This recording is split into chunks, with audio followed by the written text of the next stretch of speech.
Welcome to Chaotic Harmony. My name is John. This is Crystal. I'm Marc. I'm Zoe.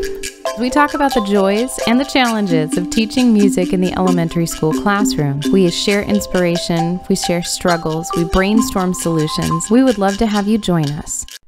Hi everyone, and welcome to another episode of Chaotic Harmony. It's great to be with you again. So Jonathan and Marc and I just got to present for the American River Orff Association, right? Their American River, is that right? Yeah, AROSA. Yes, that's correct. Yes, Sacramento, the Sacramento folks. And it was really fun. I enjoyed it so much. They were a wonderful bunch of people who were so willing to jump in and they did everything with us. And unlike most of our online classes, all the cameras were on. It was a miracle. It was a miracle. And everyone participated. Sometimes I feel like sometimes we do these music teacher workshops because we want to know what it feels like when the lesson goes well. You know what I mean? Even pre-pandemic, that's kind of one of my motivators. Like, I just want to see what happens when I do this with people who try it and it goes perfectly. So anyway, it was a really joyful time together, and I'm glad that we got to do it. And as we were talking with the three of us before we went over to present, we kind of had this conversation about if I could give this group of people, or just music teachers in general, one message for this year, what would it be? And I loved our conversation. I thought it was really cool. And as usual, all of us had some commonalities, but split off in, different directions, like we do. So that's what we're going to talk about today. If we had one message for everybody this year, what would it be? And we'll probably hop down a couple different bunny trails. So, Jonathan, you're always the inspiring one. Am I? I think so.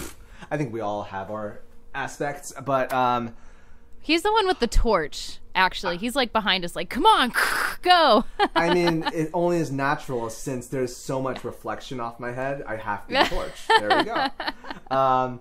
But no, first off, advice to give to teachers. This is not something we talked about, but I think it's okay to cry. I think that's something is completely okay. Has anyone cried? Like, not on camera necessarily, but has anyone cried past? Oh, yeah. Yeah. Oh, yeah. Yeah. Oh, yeah. Well, but that's, to me, that's just a normal part of teacher life. Like, how many times have I cried in my car after a really rough day of teaching? That's just normal. I'm a crier, though, so I cry at everything. That's fair. I think for me, my first year, there was a lot of that. But I feel like this year, it was really at the knife's edge when it was every single cohort was trying to make things work logistically. And then I'm trying to make it work for VAPA, and there's just been a lot of pushback naturally because everyone's trying to make things work. And it's just, I had to sit down and I had to give myself a little healthy cry because, that was a rough week. It's a lot. Yeah. Yeah. And also, you know what I saw today? I saw Leslie Ann Burgess wrote an article for Teaching with Orff where she's handing out permission slips. So it's just a list of all the permission slips you can write yourself. So, Jonathan, you're writing a permission slip for us to cry. I appreciate that. Yeah. I'll take it. Cool. You can have a permission slip to have whiskey at any time of the day. Especially peanut butter whiskey, right? Yeah. Peanut butter It's whiskey. breakfast, right? With the banana. It's like a peanut. Yeah. There we go. Perfect. Have we really spiraled that far in 2020? Wait, I've been in quarantine a long time, Crystal. Are we at stage 6 right now of Chaotic Harmony where we're now creating recipes for people? Oh, is that where we're at? Start doing I was not the author of that recipe. I would like the record to state. Marc, it's all on you. It's all Marc. We'll happily do that. You're welcome. But as far as advice to give, I feel a message. Yeah, no, definitely. If I was to give it in one little nutshell, what I've seen a lot. Oh, actually, I'll just start with the nutshell. Or a chicken nugget. Or the chicken nugget. There we go. There's a lot of those. But I think I want to encourage teachers to try to push themselves. And I know that runs in contrary to how a lot of people feel right now. I know that distance learning it's a nightmare for all of us. It's just not what we signed up for. It's just everything is crazy underneath the sun, be it in our work lives and outside our work lives. That all said, I think I want to encourage teachers to not be afraid of the new. There's a lot of new technology. There's a lot of new ways to approach education, especially if you're a veteran teacher that's been teaching for a long time. And there are a lot of tools out there, but it's new, it's foreign, and it's not something that you were trained to do. And especially, like, I've only been teaching for 6 years now, but I feel like I've had my groove of what I like and I don't like. And to enter this new space to try to take on these new tools is scary, but there are so many things I can learn by trying these new things out. And by pushing yourselves to do new things, not only are you able to grow more, but also you're able to empathize with your children a lot more. These are children who are learning new ideas from what is a beat to like the random stuff that we do in ORF that just involve a lot of movement. It's all weird and new and like, or just it's apprehensive because you don't want to mess up, you don't want to fail, and in front of your peers. And to place yourself in a place where you are trying new things allows yourself to empathize with how your students are feeling when they're trying something new. So. Yeah, we've talked about that before. We talked about the power of being in that place of being a learner and kind of teetering and not feeling secure. And we ask kids to take risks every single day. And if we're going to be asking them to take risks, then we better be willing to sit in the hot seat ourselves. So I think that's a good perspective. But also the way you put it for the workshop was it doesn't have to be this big overwhelming thing, and just saying that you're going to try something new. If the language of push yourself is not helpful for you right now, maybe just think of it more like, I'm just going to try one thing this month. I'm going to try one thing that I am not familiar with, and I'm going to get familiar with it.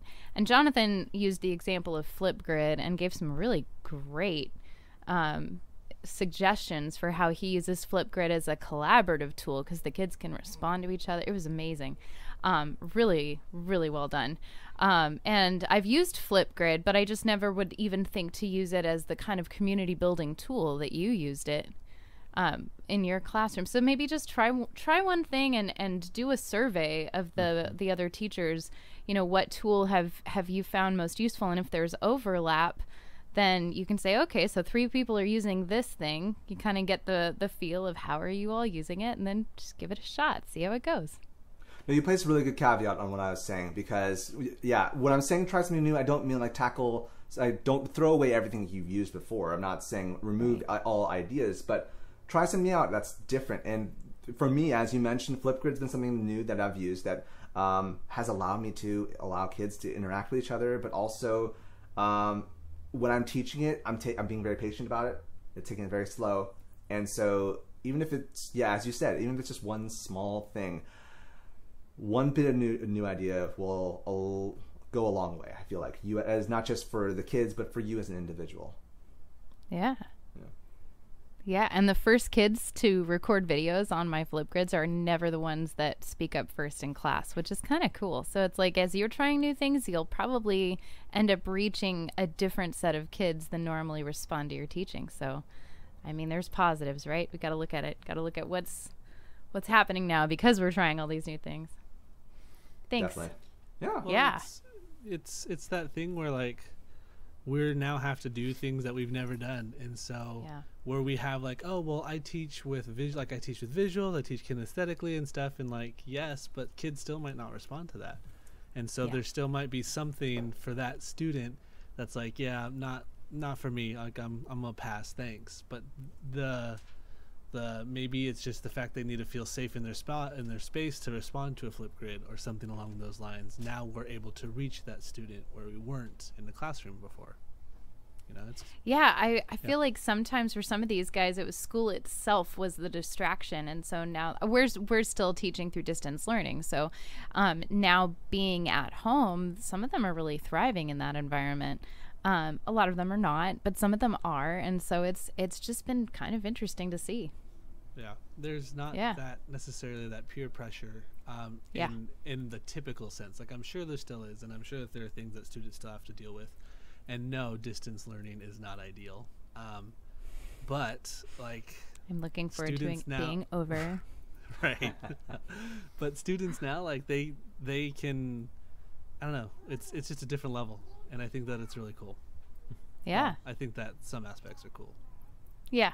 It's not all terrible. We're trying to find the rays of hope. I think that's the key part. I think that's the key part because oftentimes when we hit like this new brick, like we think, oh gosh, education's not what it used to be, or like we're constantly thinking about what it was, and we're not there right now. We're just not. Yeah. And if we stay there, then we're going to constantly trip over what we don't have, as opposed to, oh, well, this is not ideal, but here's a new idea, and what if I try this out? So if we constantly focus on what we do have, maybe we can actually make teaching not like it used to be, but at least a little bit more fun. But even like looking at teaching, and then even just like thinking about the community and the parents and stuff, like now there's so much more willing and so much more able to interact with like certain websites like Class Dojo, like now Flipgrid, and like those tools, they're not going to go away when we go back into the classroom. No, like we have them, they're ours, and we can move forward with them. And so it can now be one of those things where music class, because we can do it asynchronously and we've learned how to kind of do it to, you know, some degree of success. Now it can be like, all right, well, when you get home, try this as like an extension of what we worked on today, and it's more familiar to the students. It's not trying to teach them, well, this is how you get on Flipgrid, and this is how I'm going to use it. Like, we're doing that right now. And if we abandon everything to, you know, rush back to the way that we did before, we're definitely losing out on all the advances we've made, even though they don't feel like advances right now. They feel like frustrations. They feel like you just want to slam your head down and just, you know, cry or just run away or, you know, work at Starbucks. Like, but Mark, I have a ticket for you, man. You can cry. Yeah, I've got a ticket for you. There you go. That is. Permission slip granted. Boom. Sorry, but like, no, you're fine. I needed my ticket. And so like, it's exciting, and education shouldn't look the same moving forward because we have so much more at our fingertips now, and there's so much more education that can be done at home, not to the same degree, but it can happen. So that's what I have to say.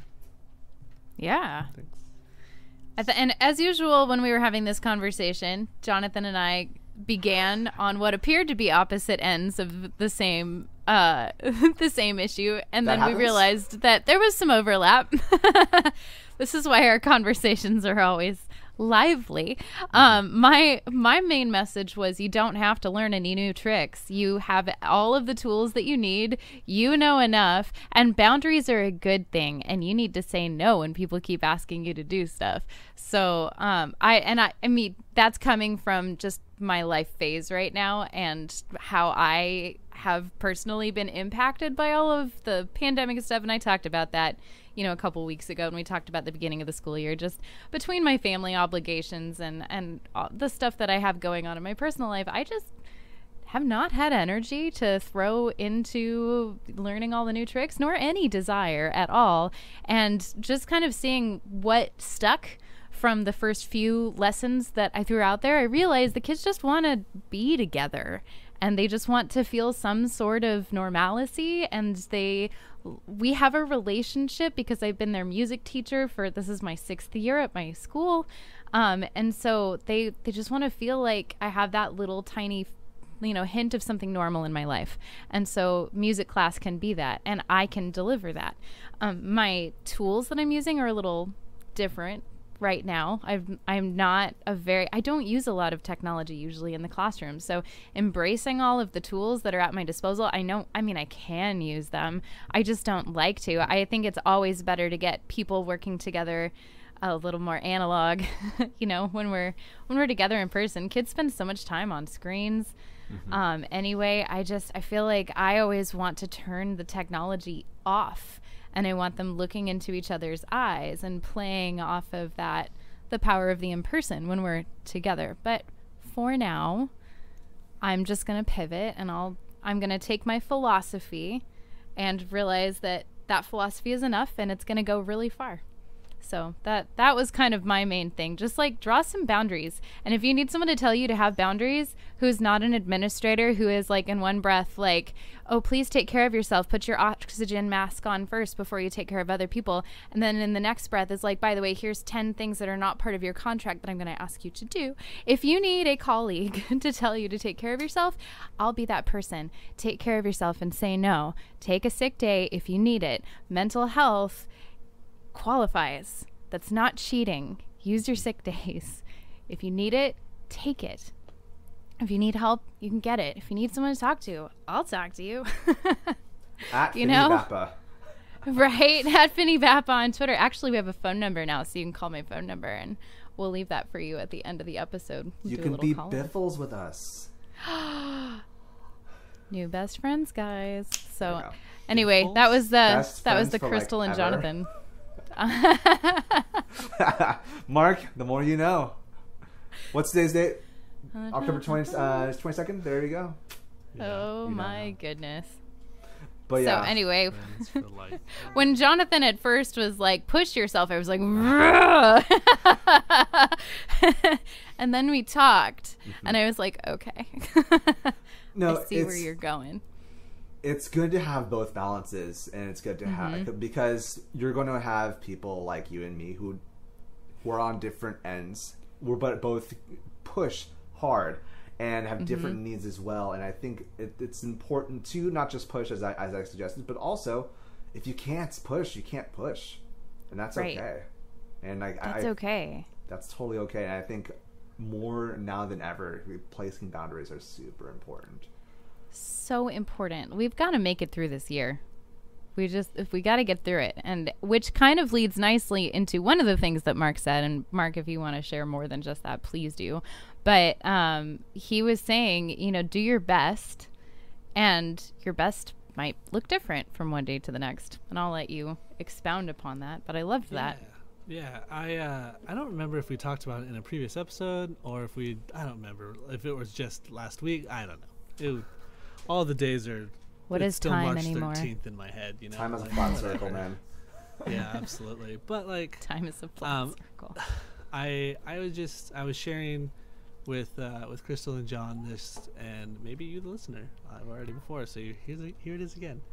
That I think we're doing ourselves a disservice if we constantly feel that we have to reach the same goal every single day, and we have to reach the same things every single day, and the fact that we can't just life, now is just, it's so different, and you're gonna have good days, you're gonna have excellent days, you're gonna have bad days, and like that's nothing new. But now it feels like since we have a little bit more time, we have everything like at our disposal with all the technology, and everything's right there, and like, oh, I have to do all this and this, but it's just, I'm not doing a good job of explaining this, I'm sorry, but just each day is, let me pause for a second.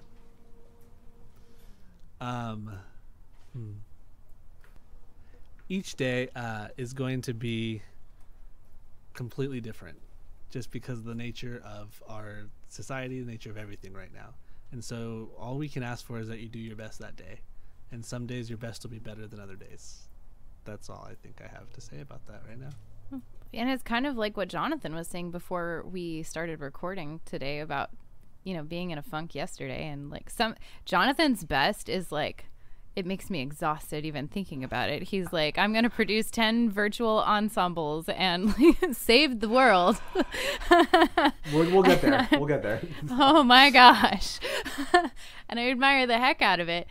That's not what my best looks like right now though. And, but even he's had days where like, yesterday he went to go record and couldn't, Yeah.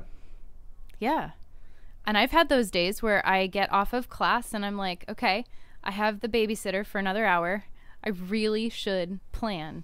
And I just kind of stare at my screen for a while. And sometimes the only thing I can do is keep up with my emails and jot down what we did and go through Flipgrid and, see who responded to my lesson that week, and that's what I've got. Other days I can write songs, I can go through the volumes, and I can make up lovely lesson plans, and I can record all the a cappella videos, and work on my YouTube feed or whatever. And I think that's okay, especially when you are in community like we are, and that's where I'm really grateful that you guys bridge my gaps. If there's weeks where I just don't have much and I really need to look up Mr. Keehmer or Mr. Seligman's videos and spend 10 minutes of class being like, we're going to learn from Mr. Keehmer this week, that's okay. I should do that. Should play more. Play more of your videos. Should. I mean, they're there. They are. They're there. Yeah. Yeah. Huh. We've constructed quite a YouTube channel, the CVESD Vapid channel, which is really shameless cool. plug. Boop. But something you said, Crystal, actually made me think. You said that we need to get through it today, and going back to what you're saying, Crystal, your nugget, if I may. I think is important because it's not just we need to get through this. It's more so that our job, it doesn't end today. Or rather, we need to be able to teach the next year as well. So we can't burn ourselves out. We need to create. So again, focusing on what you said, Crystal, we need to create those boundaries for us to be able to teach the next year. Otherwise, we will just be entirely. Yeah. Exactly. What just popped into my head too is, I think about this a lot as a parent. It's like, I don't remember every detail of my childhood, but overall I had a really beautiful childhood because my parents, the sum total of the good times we had together far outweighed, the negative times. And so when I have days where I just don't have as much to give my kids, and I start to spiral into mom guilt, and I really should be making beautiful dinners out of the cookbook every night and making sure everybody gets an hour of exercise and only gets 30 minutes of whatever, the mom stuff. Then I'll just tell myself, but you know what? I did play catch with my kids this week, and we made art, and you can focus on those little things. It's like I really do believe that the sum total that I'm building is greater than those days where I don't have as much. And I think the same is true for us as teachers. It's like kids really do know when you care, when you genuinely care about them as individuals. And if you spend your time feeding into that relationship and you bring the best that you have every day at whatever level that looks like, that wins. It goes a long way. And as you get to teach the same kids year after year, you get to kind of reap those rewards and you get to see it, which is really exciting. And I think that we're going to walk back into our classrooms and have a joyful atmosphere when that day comes, and it's going to feel really good. And we're going to be excited to see each other because we're always bringing our best to the table. I have a kid. I'm trying to think. I think he's in 3rd grade now. Yes. And it was, I don't know what happened, but it was one of those things where I would have difficulty keeping his attention, keeping him engaged. He was often a distraction to other students, But this year, he's super engaged. He is wants to participate, and it's the coolest thing. And maybe it was just for him going from 2nd to 3rd grade, and I don't know, just a little bit more mature. But it was really cool. And I think that taking a step back and looking at the broad picture of everything, like you were saying, Crystal, is just we get so focused in on what's directly in front of us, where we lose that ability to step back to be like, okay, well, if we stay at the same school, we'll have these kids for 7 years potentially, if not a little less, and the good that can happen within those 7 years is just it's unbelievable, And yeah. I had this thought earlier, we are, as music teachers, we're in a special position to connect the entire school. And so I had shared kind of in our workshop that we now do an announcement video for my school, and I put it together. It's about 4 or 5 minutes, and it's just the goal behind it was try to keep the community feel like a community, just because it's super easy to not during distance learning and COVID and all this stuff. And so I'm very intentional that my face is the first face they see and the last face they see. So I do the welcomes, I do the closing, and it's an intentional move, not because I like all the attention, but it's like all the kids know who I am. And so if like, you know, a third grade teacher was there, the primary kids might not know who that is. Or if a sixth grade teacher is there, like, you know, the first graders, second graders, like, they might not know who that is. And so I was very intentional now that we've been doing it for a while. We're going to start having other teachers do that, and like I'll take a smaller role just, you know, to help distribute leadership just within the school and like have teachers own that. But for these first few, like, it was special because I got to connect, and everyone could be like, oh yeah, that's my music teacher, through the entire school. You know, where if it's just one specific classroom teacher, it's like, oh well, that's my teacher, but it's not everyone else's teacher, you know.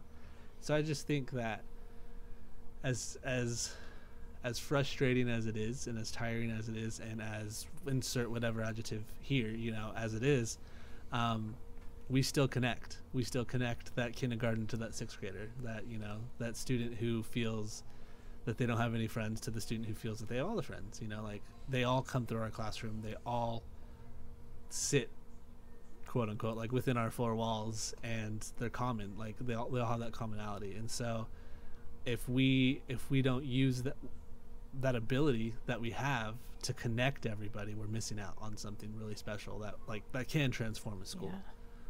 We have a superpower in that. We really do. We really do. Mm-hmm. Yeah, and I know none of us take it lightly. Yeah, it's really cool, and I loved our discussion before the workshop, because I feel like right now when I'm reading articles about teaching in 2020, I'm having trouble finding the ones that really resonate, because I feel like they're kind of divided in two. It's like, here's all the articles for the teachers who are doing okay, you know, and here's all the like tips and tricks for the teachers who are feeling all right, and then here's the articles for the ones who are not okay. You know, and I kind of waver. I land in the middle a lot of the time.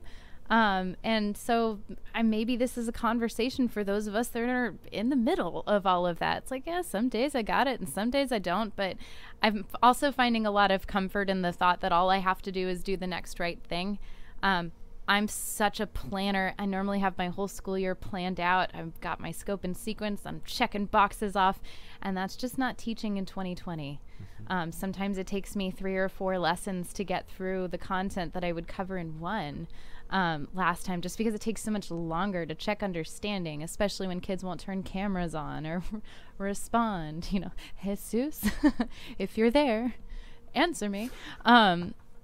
Yeah, but but we're putting one foot in front of the other, doing the next right thing, and it is going to add up. So your announcement videos are super awesome. They are. Hey, by thanks. The way. Appreciate it. Yeah. They're really great. Words that I thought I'd never say is, all right, I'm going to share my screen. And hey, thank you so much for having your camera on. I feel like we need to have like a 2020 vocabulary list for words that just were not, like, for instance, I don't think I would have ever used the words asynchronous or even synchronous before, you know, back in January of this year, and now those are coming off of my tongue daily. So yeah. You know, there's 2 things I want to address. First off, something you were saying, Crystal, about the notion. It's kind of actually it's a mixture of what both of you guys are saying. Just the notion that some days we have it, some days we don't. But also the sum of the total makes a difference. And I think a lot of us music teachers are really, first off, we care about our kids, which is goes without saying, but also just we care to make sure that they get the things that are needed, they get the things that are right. But in the same sense, as our students we're all in crisis right now. Like, we're still in pandemic, and as they are getting a lot of this academics for however many minutes your district is giving them, I think even if what we offer our students is not our A game, I think it still does provide a solace for so many of them. And I think taking into perspective not so much of like the obstacles we're hitting, but if we take in perspective that we're providing that solace for the kids, it might not be our best, but it still might make a difference in their lives. And I think that's important for us to hold on to. Yeah. Make them feel seen. Make them feel cared about. And then anything beyond that is kind of gravy. But those are, and yes, there is still a pandemic. This is still crisis learning. Even though, there's some voices in administration all across the country right now that are kind of denying that. It's like, oh, we still need to get our learning goals and test scores and blah, blah, blah. Nope. We're still in crisis mode. We still need our crisis tools. I mentioned... Sorry. No. Until we can go back, then that's where we are. That's all. No, you may go. I remember I mentioned at the beginning of COVID back in March, about grief. And I feel like we're trying to rush grief. Yeah. We're trying to rush that, the thing. Okay, well, that happened. We the whole crisis of toilet paper happened. All that, happened in the past. It's time for us to move on, but we're not ready yet. We are still in our houses, not able to do what was happening back in 2019. And I think it's important for everyone to recognize that, as we were mentioning, we are still in a pandemic. So don't think that things are supposed to be normal. Even if people are saying for us to push on, recognize that. And I think that'll help us as educators just to give ourselves more grace. I think that's going to be super important as we go on. Yeah, you don't have to be super slick about everything that you do in your classroom. We're not, we don't have full production crews helping us put on the music class show here. So... yeah, it's okay if you fumble for a second. It's okay if you need a minute to get your technology working. It's okay. Nobody's, hopefully nobody's staying there with a watch. I'm really sorry if they are. You were saying about things that you wouldn't think we would be saying or doing. I never thought that I'd be doing a little scat jingle between stuff transitioning between the streets because it's loading. It's that's definitely something I never thought I'd be doing. Tell you that. Do you have a share your screen song? That is my share the screen song. I do a little barely pitched scat. So because Wait, I don't know. Oh, it's just yeah. So let's see. Like so now I'm sharing my screen. It's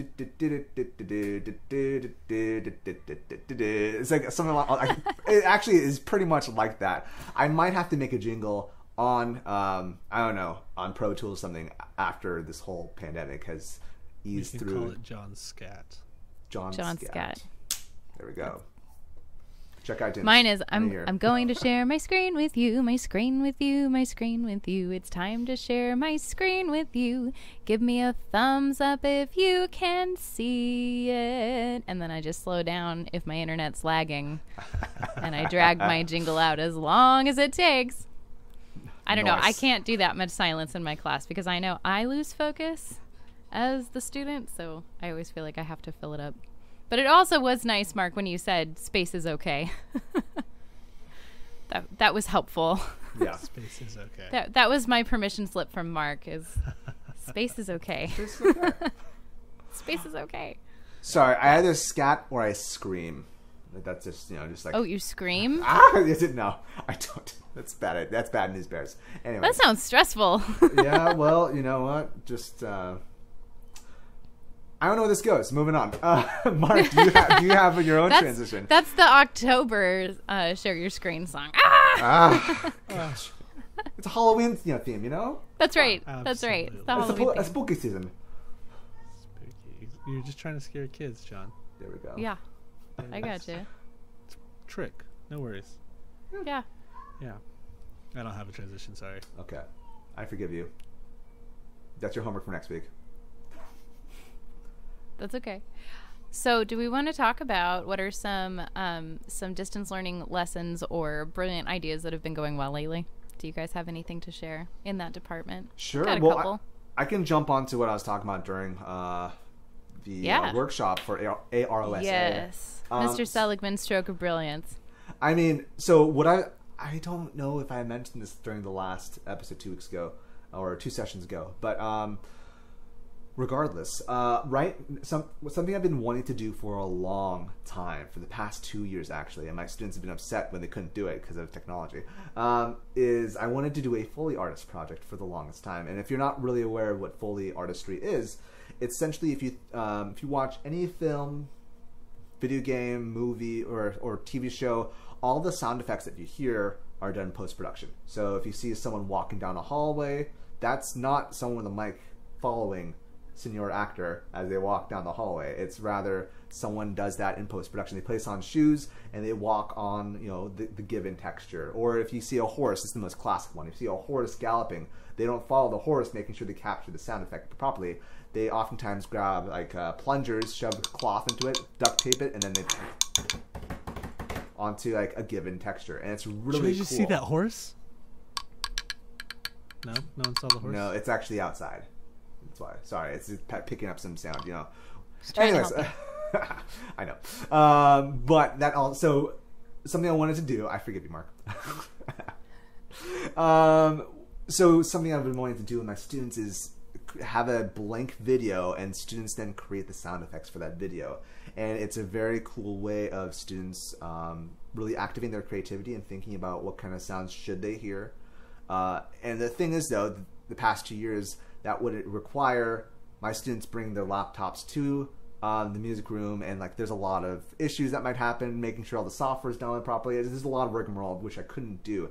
Now that everyone has a device in front of them, well, let's try it out. So what I've been doing is I've been showing students a blank video, and then I ask them, what is the main action you hear? So, for example, one of the prompts was a guy walking through the woods. And so then students said, oh, I hear a crunching sound. So they grab maybe paper, start crunching it. Or someone said they grab cereal, they start mashing it. One student had a really cool idea, which was one of those foil balloons. She started just lightly touching it. It has this crunching sound. So I haven't gotten to the end goal yet, but the idea is students record themselves on Flipgrid, and then eventually I extract that audio and place it onto the stock video, and then the sound effect that they're creating on Flipgrid is the sound effect that's placed into the video. Yeah. Nice. And then he has the students respond to each other. So, the little girl who was playing with the Mylar balloon, a friend commented on that and said, that's really cool, and I think you did a good job finding something that sounds like leaves. Now, what if you hit it more like this? I think it would sound more like stepping. And so they were able to have that collaboration and ask that what if and take it a little bit deeper, even though they were digital. I thought it was really brilliant. Thank you. Yeah. You're welcome. So I'm not sure what's going to go.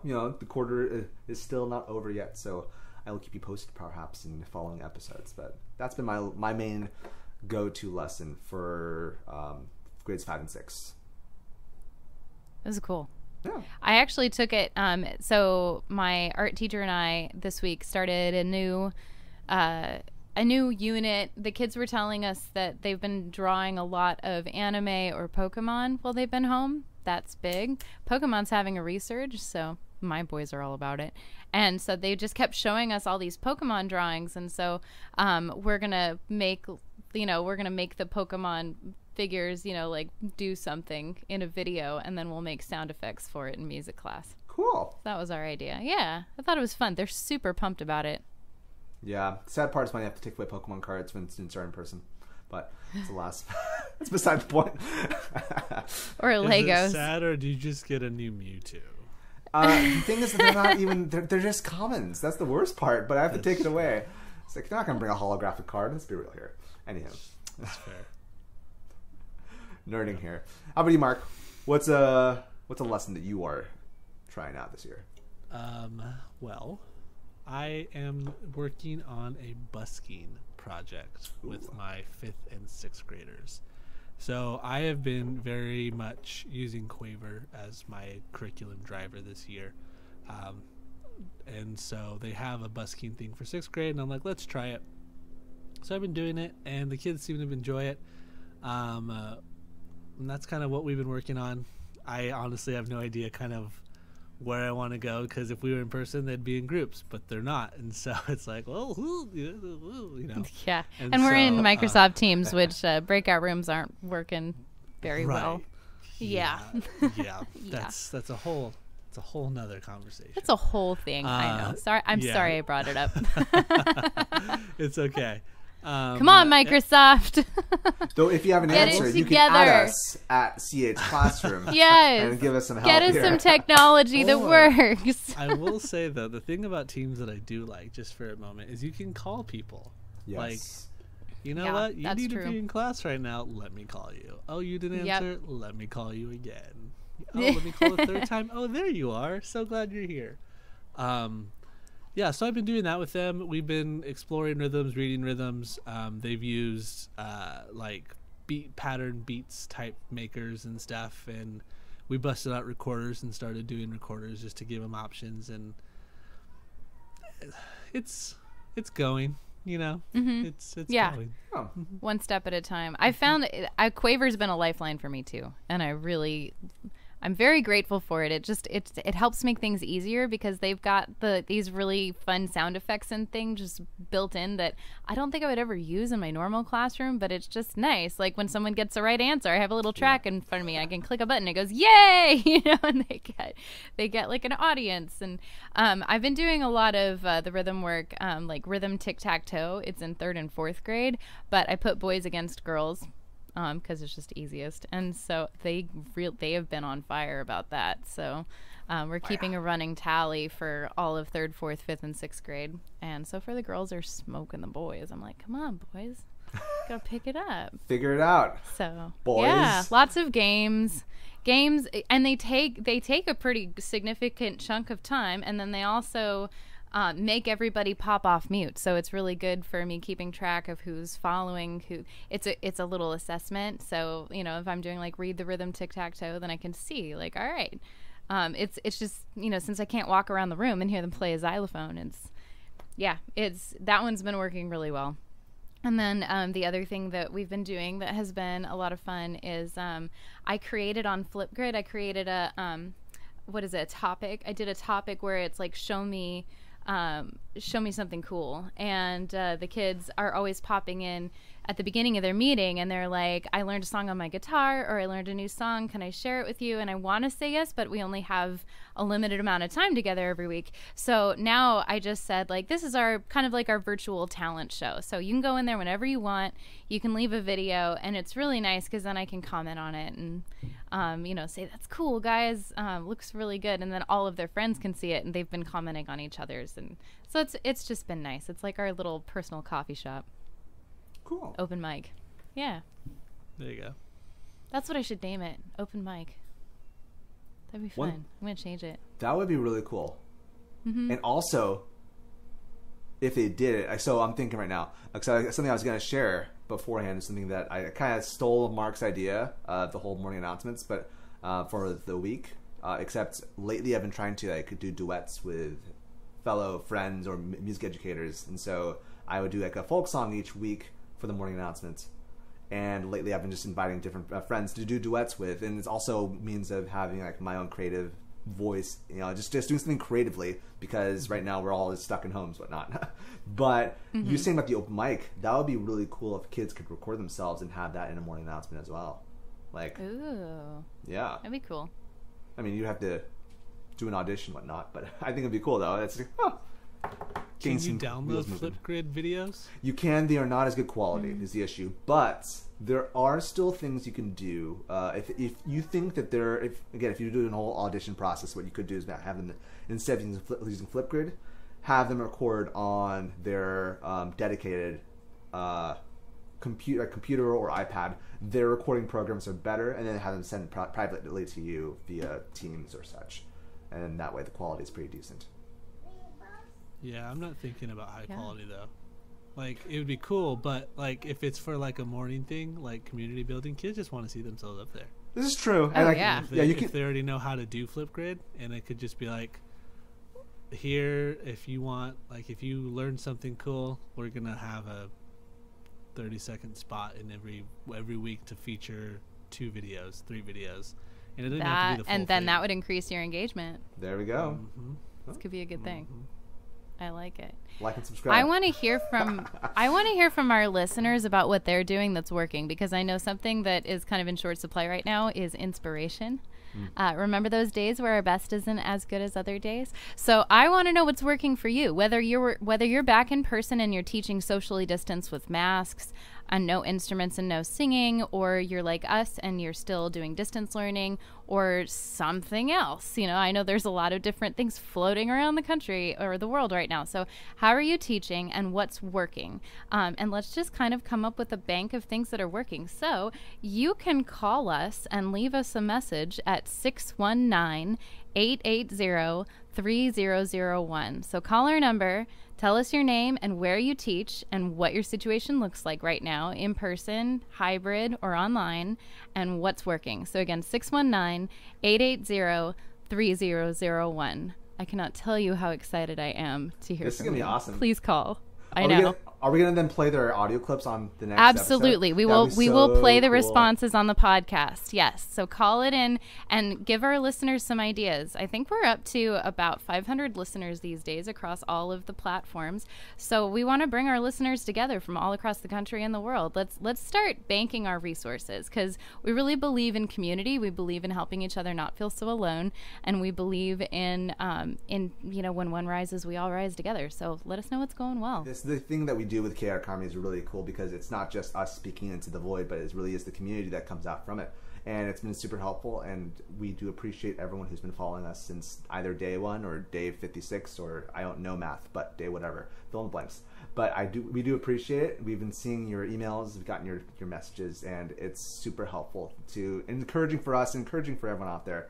But what makes this cool is that we have a community, but in order for this community to go bigger, it's really helpful if you do send us a review on iTunes or any other. Send on iTunes. You know, you can do it there. Just like, for example, just like the Running Music Mom. She left us 5 stars, saying that this is quickly becoming one of my favorite music ed podcasts. I love how they discuss real questions and concerns we face in the music room, but do so in a fun and relaxed way. Thank you for keeping it real and sharing both the struggles and joys of being a music educator. Well, thank you, the Running Music Mom. But yeah.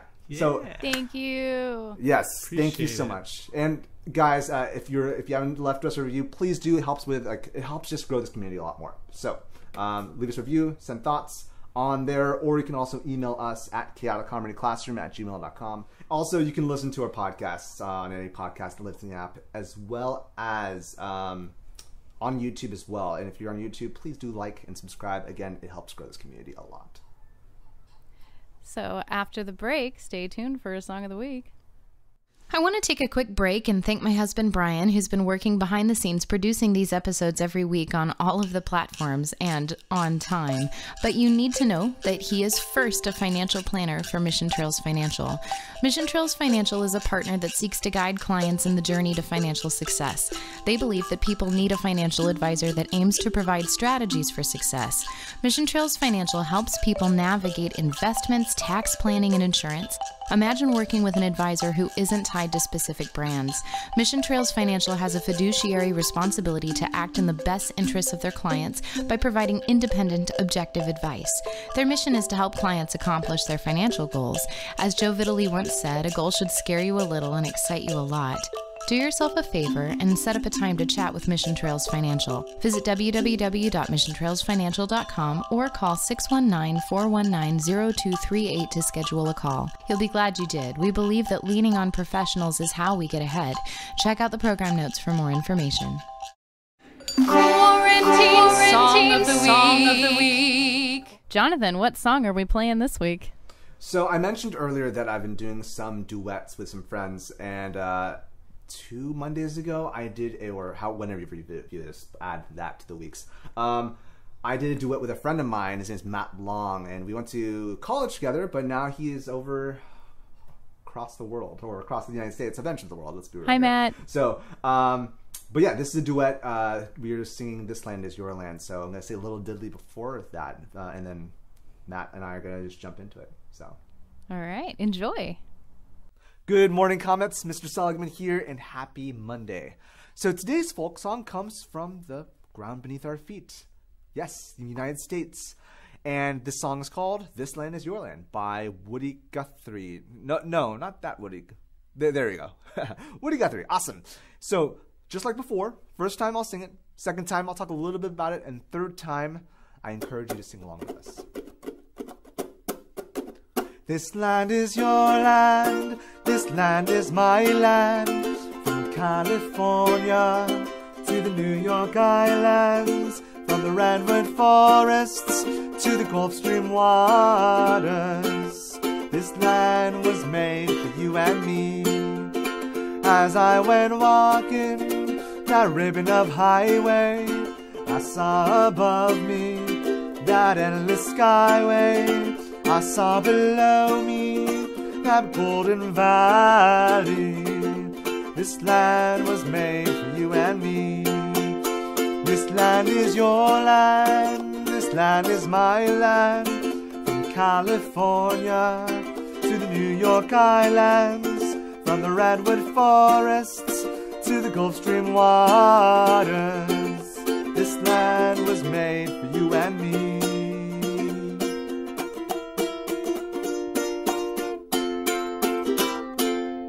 So the song kind of talks about what it means to be American. It discusses beautiful places in the United States, the redwood forests, the Mississippi River, Golden Valleys. These things were here before we were, and so it belongs to us all. So whether you're rich or poor, whether you're into sports, into anime, into just reading, whichever, this land is your land, and this land is my land too. So we're going to sing the song one more time, and only the parts that we've learned. There's actually a lot more to the song, but we don't have time to learn it. But I encourage you to check it out when you can. That all said, one more time, sing if you can. I encourage you to sing. And also, we're going to have a special guest. My friend, Mr. Matt Long, all the way from Tennessee, hey Nashville, guys. Tennessee. Hey, Mr. Matt, Seligman. it is so good to see you. So good to see you.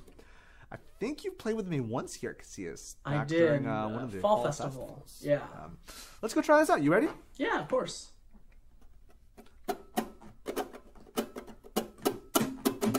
This land is your land, this land is my land. From California to the New York Islands, from the redwood forests to the Gulf Stream waters, this land was made for you and me.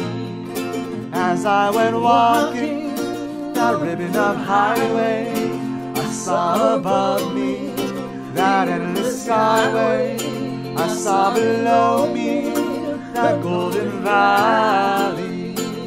This land was made for you and me. One more time. This land is your land. This land is my land.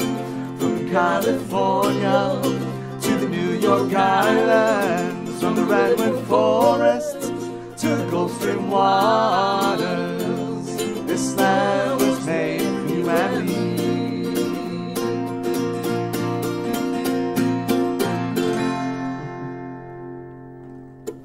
Thank you, Matt, for joining us. Bye, guys. Comments? Have a great week. Awesome. Thanks for listening, guys. But before we head out, Mark, where can the peoples follow you? You can find me on YouTube, Instagram, Twitter at Mr. Keehmer. Yes. Yep, you can find me at Finny Vappa on Twitter or at crystalpridmore.com. Awesome, awesome. And you can find me at Mr. Seligman, MrSeligman, on Twitter or Instagram. You can also find us at CH Classroom on Instagram, Twitter, Facebook, all the good stuff. I think YouTube's a little different. It's Chaotic Harmony Classroom. Yes. Yes. We're on all of that stuff. And once again, you can listen to us on any podcast listening app you may wish. So, but yeah. Thanks, guys. Cool. Stay well. Bye, friends. Bye.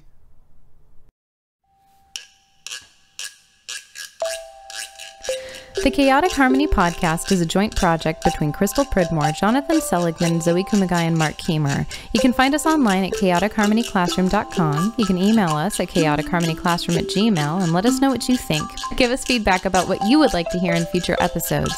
We're on all the socials. Find us on facebook.com/chaoticharmonyclassroom.